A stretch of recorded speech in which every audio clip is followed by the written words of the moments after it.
जय श्री कृष्णा। राधे राधे। आज आप लोग सुनेंगे माँ अन्नपूर्णा माता की व्रत कथा। एक समय की बात है। काशी निवासी धनंजय की पत्नी का नाम सुलक्षणा था। उसे अन्य सब सुख प्राप्त थे। केवल निर्धनता ही उसके दुख का एकमात्र कारण थी। यह दुख उसे हर समय सताता रहता था। एक दिन सुलक्षणा पति से बोली, स्वामी आप कुछ उद्यम करो तो काम चले, इस प्रकार कब तक काम चलेगा। सुलक्षणा की बात धनंजय के मन में बैठ गई और उसी दिन विश्वनाथ शंकर जी को प्रसन्न करने के लिए बैठ गया और कहने लगा, हे देवाधिदेव विश्वेश्वर, मुझे पूजा पाठ कुछ नहीं आता है, केवल आपके भरोसे बैठा हूँ। इतनी विनती करके वह 2-3 दिन भूखा प्यासा बैठा रहा। यह देखकर भगवान शंकर ने उसके कान में अन्नपूर्णा अन्नपूर्णा अन्नपूर्णा इस प्रकार 3 बार कहा।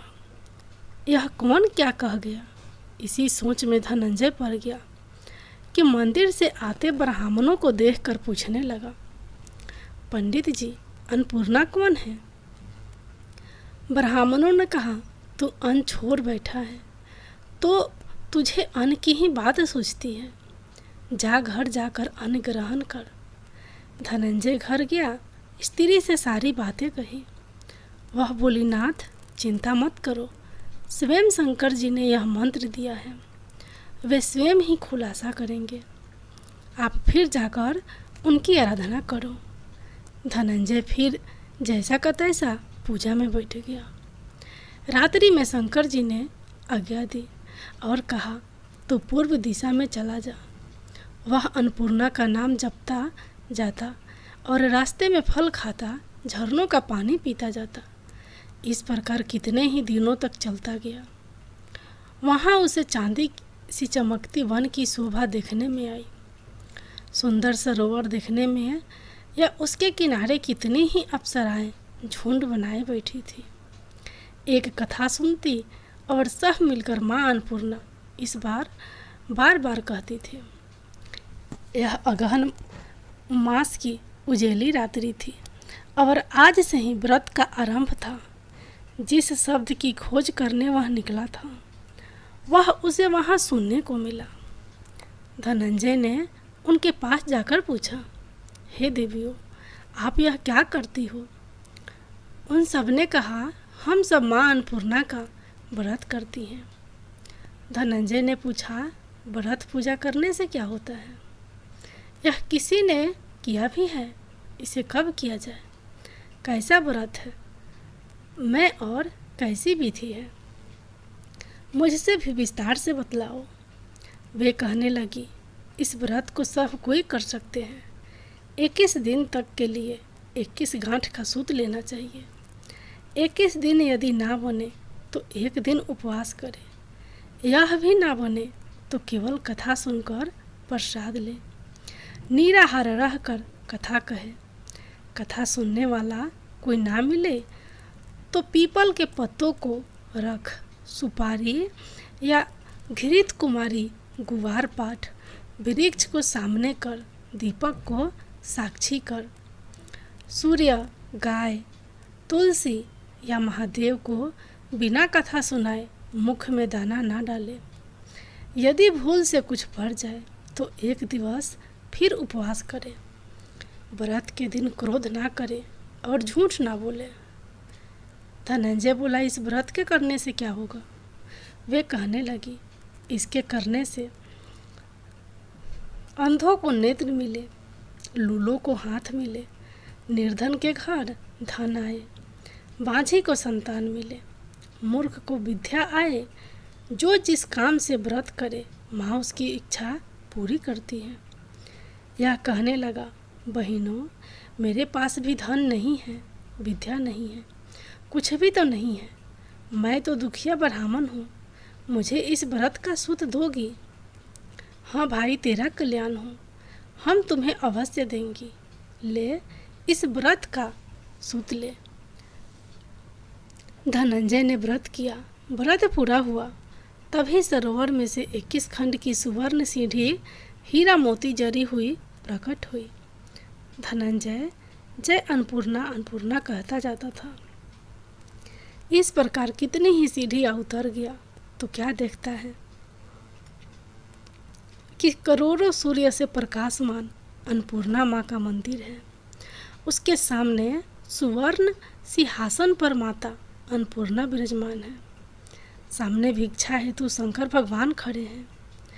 देवांग नाएं चंवर डुलाती है। कितनी ही हथियार बांधे पहारा देती है। धनंजय दौड़कर जगदम्बा के चरणों में गिर गया। देवी उसके मन का कलेश जान गई। धनंजय कहने लगा, माता आप तो अंतर्यामिनी हो, आपको अपनी दशा क्या बताऊं। माता बोली, मेरा व्रत किया है, जा संसार तेरा सत्कार करेगा। माता ने धनंजय की जिह्वा पर बीज मंत्र लिख दिया। अब तो उसके रोम रोम में विद्या प्रकट हो गई। इतने में क्या देखता है कि वह काशी विश्वनाथ के मंदिर में खड़ा है। माँ का वरदान ले धनंजय घर आया। सुलक्षणा से बात कही। माताजी की कृपा से उसके घर में संपत्ति उमड़ने लगी। छोटा सा घर बहुत बड़ा गिना जाने लगा। जैसे शहद के छत्ते में मक्खियाँ जमा होती है, उसी प्रकार अनेक संगे संबंधी आकर उसकी बड़ाई करने लगे।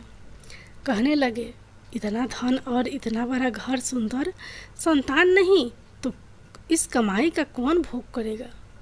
सुलक्षणा से संतान नहीं है, इसलिए तुम दूसरा विवाह करो। बिना इच्छा होते हुए भी धनंजय को दूसरा विवाह करना पड़ा और सती सुलक्षणा को सौत का दुख उठाना पड़ा। इस प्रकार दिन बीतते गए।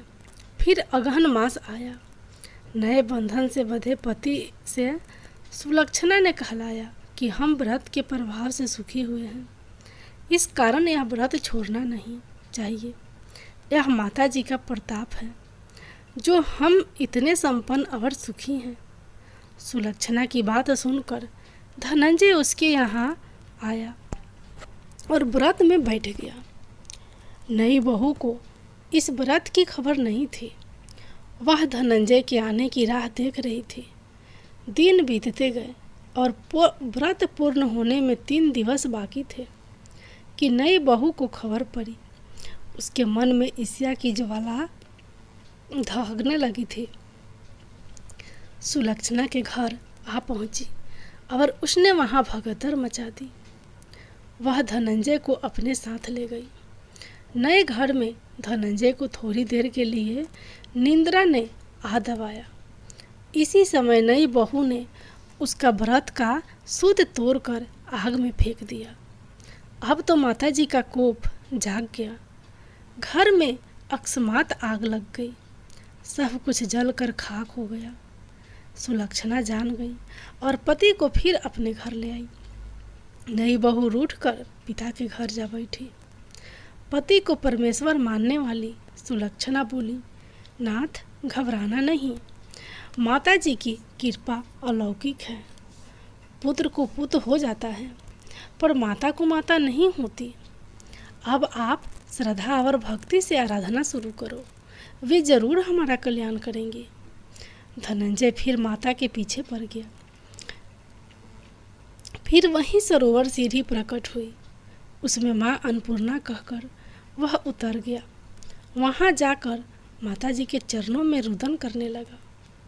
माता प्रसन्न हो बोली, यह मेरी स्वर्ण की मूर्ति ले, उसकी पूजा करना तो फिर सुखी हो जाएगा। जा, तुझे मेरा आशीर्वाद है। तेरी स्त्री सुलक्षणा ने श्रद्धा से मेरा व्रत किया है, उसे मैंने पुत्र दिया है। धनंजय ने आंखें खोली तो खुद को काशी विश्वनाथ के मंदिर में खड़ा पाया।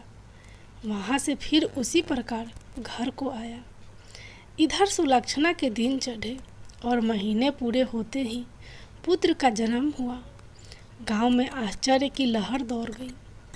इस प्रकार उसी गांव के निसंतान सेठ के पुत्र होने पर उसने माता अन्नपूर्णा का मंदिर बनवा दिया।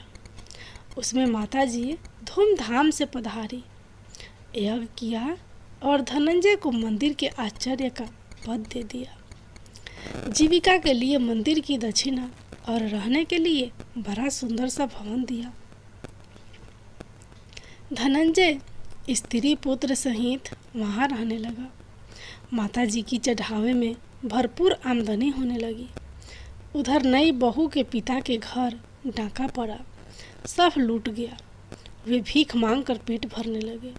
सुलक्षणा ने यह सुना तो उन्हें बुला भेजा, अलग घर में रख लिया और उनके अन्न वस्त्र का प्रबंध कर दिया।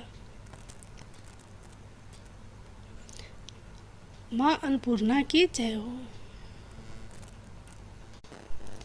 धनंजय, सुलक्षणा और उसका पुत्र माताजी की कृपा से आनंद से रहने लगे। माताजी ने जैसे इनके भंडार भरे वैसे सबके भंडार भरना।